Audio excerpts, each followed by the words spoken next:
So hi, I'm Kelda Lorax. I'm going to talk about permaculture. My daughter Hayla was on my lap and just left, and hopefully she'll come back. But so the thing about permaculture is that it'd be nice if it didn't need to exist. If there wasn't war and slavery and forced relocation and the Inquisition, all these things that are power systems that separate people from their land, but they do exist. And so the way I see it, the more people, the more I can depend on myself for my own needs, and you can depend on yourself for your own needs, and we as communities can meet our own needs, the more we're able to take oppressive systems and resist them and change them and fight them. And so yeah, that's what I hope to see happening with permaculture. Also, I don't want. Oh, thank you. Oh, great. Plant tag off something. I don't really want to see permaculture like this big, huge institution. Like 100 years in the future. I just want all the stuff I've learned through permaculture to be common sense. And so we're going to talk a little bit about what are all the common sense things that permaculture teaches me and taught me, and that I hope my daughter learns in some fashion. And so, Hayla, can you hold these signs for me? The first one is how to live on the earth. And so we have a quote from Berenstain Bears, Don't Pollute, Professor Actual Factual, saying, let's see here. It's very simple, explained the professor. We bears, or humans, and all other creatures need certain things to survive. Clean air to breathe, pure water to drink, and good soil to grow food in. If we don't do something about pollution, we're all going to become endangered species. Even us, the humans or the bears. All right, what's the next thing we learn?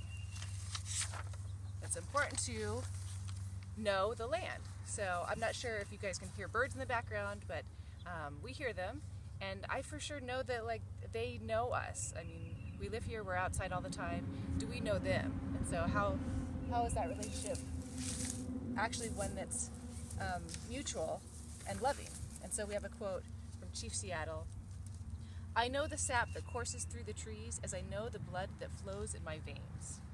And so that's another book that I think is really helpful in talking about this with Hayla. Okay, what's the next thing we've got here?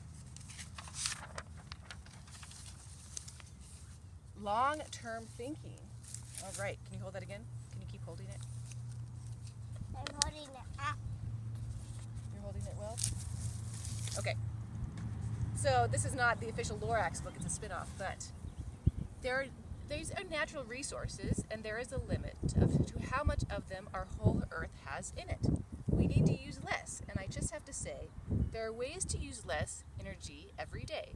And so the thing about permaculture is all about solutions. We have actually many simple solutions to a lot of the problems about how to live on the earth. It's just the political will and the knowledge about solutions.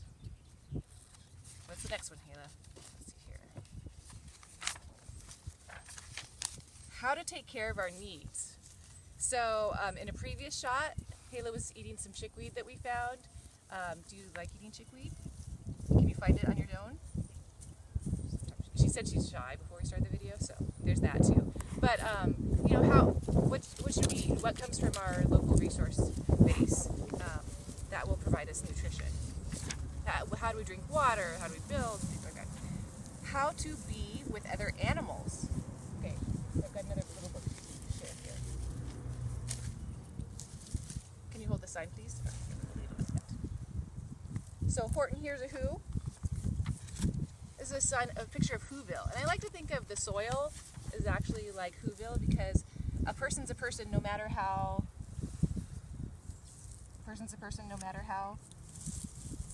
Small. That's right. So even all the critters in the soil, or all the animals around us, they're all people too. Okay, and what else we got? How to build. So from here, we'll just look over at this amazing castle my daughter built yesterday. The camera's zooming. You want to tell us anything about this castle? No, she doesn't.